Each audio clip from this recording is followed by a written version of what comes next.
আসসালামু আলাইকুম। আমি নাজনীন সুলতানা বলছি ব্রাহ্মণবাড়িয়া থেকে। কাছে এবং দূরে, দেশ এবং দেশের বাহিরে যে যেখান থেকে বসে আজকে আমার এই ব্লগ ভিডিওটি দেখছেন, আশা করি আল্লাহর অশেষ রহমতে সবাই অনেক বেশি ভালো আছেন। আলহামদুলিল্লাহ, আমিও আমার পরিবারকে নিয়ে ভালো আছি। শীত চলে এসেছে আর শীতের পিঠা হবে না সকালবেলা, তা কি হয়? শীত বলে কথা, শীতের পিঠা বলে কথা। এখানে কিন্তু সকাল সকাল চিতই পিঠা বানিয়ে নিচ্ছে, যেটাকে আমাদের ব্রাহ্মণবাড়িয়ার ভাষায় অনেকে বলে থাকে খুলা পিঠা।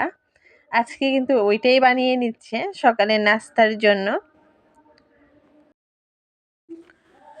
সকালে কিন্তু ঘুম থেকে উঠে অনেক কাজ করেছি, ওইগুলো আর ক্যামেরায় ক্যাপচার করা হয়নি। এখন ভাবছি একটু আপনাদের সাথে ক্যামেরায় ক্যাপচার করে শেয়ার করি।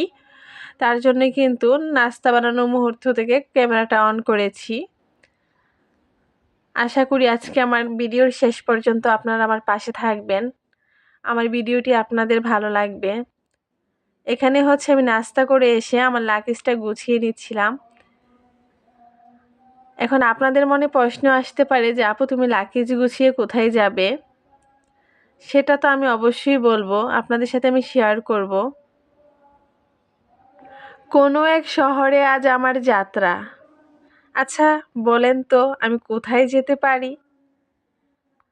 আমি জানি আমার অনেক আপুরাই বলতে পারবে, আবার অনেক আপুদের কাছেই কিন্তু অজানা। কারণ অনেকেই আমার ভিডিও রেগুলার দেখে না, আর যারা দেখে তারা কিন্তু অবশ্যই বলতে পারবে।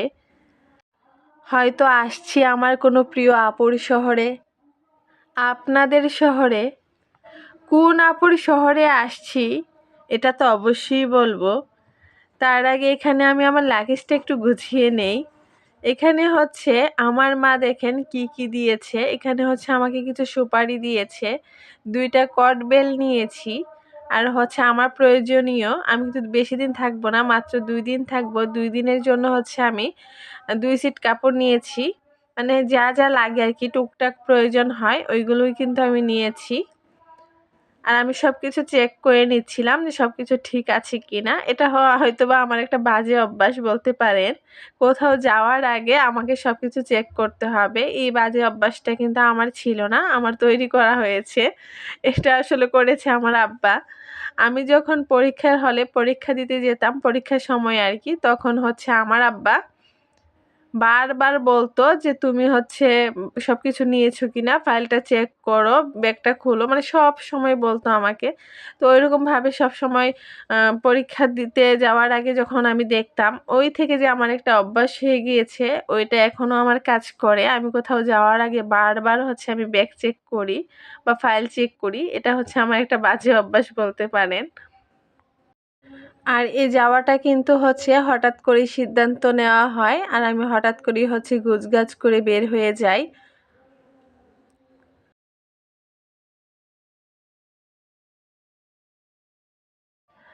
আমার কিন্তু ব্যাগপত্র গোছানো শেষ, আমার হাতে আরেকটা ব্যাগ ছিল আর কি। এখন লাগেজটা আমি একপাশে রেখে আমি রেডি হয়ে নিব বের হওয়ার জন্য।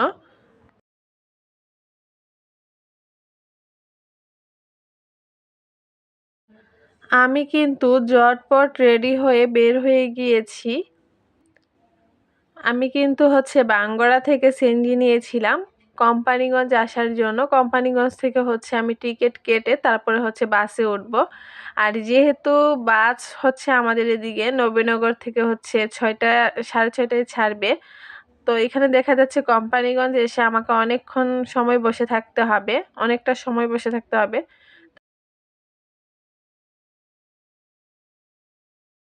তার জন্য কিন্তু আমি বাসা থেকে বের হয়েছিলাম 9টার দিকে।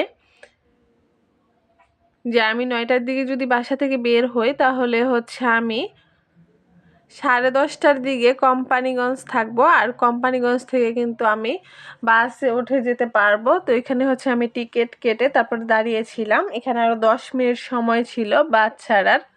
তো এখানে আমি দাঁড়িয়েছিলাম আর কি। আর এখানে এসে টিকিট কাটার পর কিন্তু আমার বাসের জন্য বেশিক্ষণ অপেক্ষা করতে হয়নি। আমি মনে হয় 10 মিনিট দাঁড়িয়েছিলাম, তারপরে কিন্তু বাস ছেড়ে দিয়েছিল।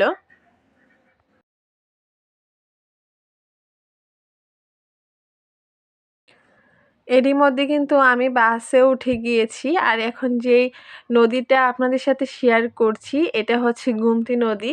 আর এখানে হচ্ছে বালু উঠছিল, তার জন্য হচ্ছে আমি গ্লাসটা লাগিয়ে দিয়েছি। আমার চোখে মুখে হচ্ছে বালু এসে পড়ছিল আর কি। আর আমি যখন বাসা থেকে বের হয়েছি তখন কিন্তু কুয়াশা ছিল, এখন কিন্তু অনেক সুন্দর একটা রোদ উঠেছে। বাসে কিন্তু এমনিতে অনেক বাতাস লাগে, আর যেহেতু এখন একটু ঠান্ডা ঠান্ডা আর কি, শীত পড়ে গিয়েছে, তার জন্য কিন্তু আমি আজকে কোনো গ্লাস খুলিনি। কারণ হচ্ছে আমার এমনিতেই ঠান্ডা ছিল, মাথা ব্যথা করছিল প্রচণ্ড রকমের। তারপরও আর কি করা, যাব বলেছি, যেতে তো হবেই। এখন আমার অনেক আপুরাই কিন্তু বুঝে গিয়েছেন আসলে আমি কোথায় যাচ্ছি। এখন আপনাদের সাথে আমি একটু শেয়ার করি আসলে আমি কোথায় যাচ্ছি। আমি যাচ্ছি আমার প্রাণের শহর চট্টগ্রামে। চট্টগ্রাম শহরটা ছিল আমার ভালোবাসার আশ্রয়, ছিল আমার হৃদয়ের জানালা। যে শহরে জন্ম আমার, সেই শহরে অতিথি হয়ে আসতে হয় এখন আমাকে। যে শহরে এক পা দুপা করে আমার বেড়ে ওঠা, সেই শহরে আজ আমি অতিথি।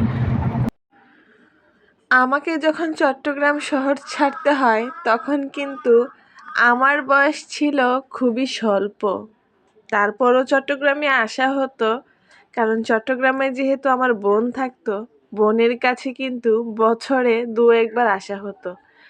আর বলা যেতে পারে ছোটবেলায় কিন্তু আমি আমার বড় বোনের কাছেই বেশি থেকেছি। আমার মার চাইতেও আমি আমার বড় বোনের কাছেই বেশি থাকতাম। আমার আব্বা যখন চট্টগ্রামে আসতো তখন কিন্তু আমাদের ছোট 2 বোনকে নিয়েই আসতো। তখন আমাদের খুনসুটি থাকতো এটা, তুই আব্বার সাথে বসবি, আমি জানালার পাশে বসবো।